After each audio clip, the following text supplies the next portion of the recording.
संख्या में है, ठीक ना। बस थोड़ा सा दिमाग लगाना है। दिमाग लगाओ, कैसे लगाते हैं इसका। मान लो भुजाओं की संख्या कितना है x, है ना। तो बोल रहा है भुजाओं की संख्या बराबर, लिखो, क्योंकि भुजाओं की संख्या बराबर x बराबर क्या हो जाता है, बाह्य कोण का योग कितना होता है 360 डिग्री, और एक बाह्य कोण के माप कितना दिया हुआ है 24 डिग्री। इन दोनों को काट देंगे, कितना आएगा भुजाओं की संख्या 15। कोई दिक्कत किसी को? इसका आंसर हो गया। अब ध्यान दो, इस सवाल में क्या करेंगे सो थोड़ा ध्यान देना है। हमको मालूम है कि एक अंतर कोण है बाह्य कोण का योग कितना होता है 180 डिग्री होता है ना। तो देखो ध्यान दो, सवाल में दिया हुआ है जो प्रत्येक अंतर कोण बराबर 165 डिग्री, है ना। तो पहले निकालेंगे क्या, प्रत्येक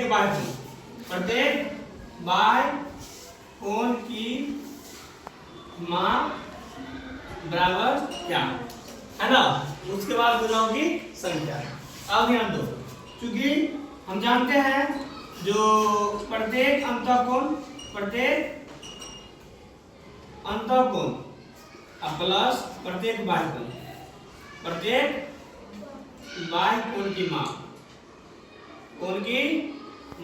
कितना डिग्री 180 डिग्री। सूत्र काम आ रहा है, याद है तो काम आ रहा है।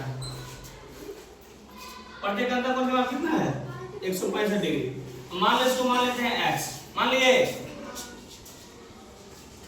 x बराबर 180 माइनस 165, x बराबर कितना 15 डिग्री, है ना। बन गया। अब ध्यान दो क्या करना है, अब लिखेंगे इसीलिए भुजाओं की संख्या। अभी तुरंत एक फॉर्मूला बताया है, भुजाओं की संख्या बराबर क्या, बाह्य कोण का योग हमेशा कितना होता है 360 डिग्री। बाह्य कोण का योग, टोटल बाह्य कोण का योग 360 और बट्टा में प्रत्येक बाह्य कोण की माप। तो प्रत्येक बाह्य कोण की माप कितना है जल्दी बताओ।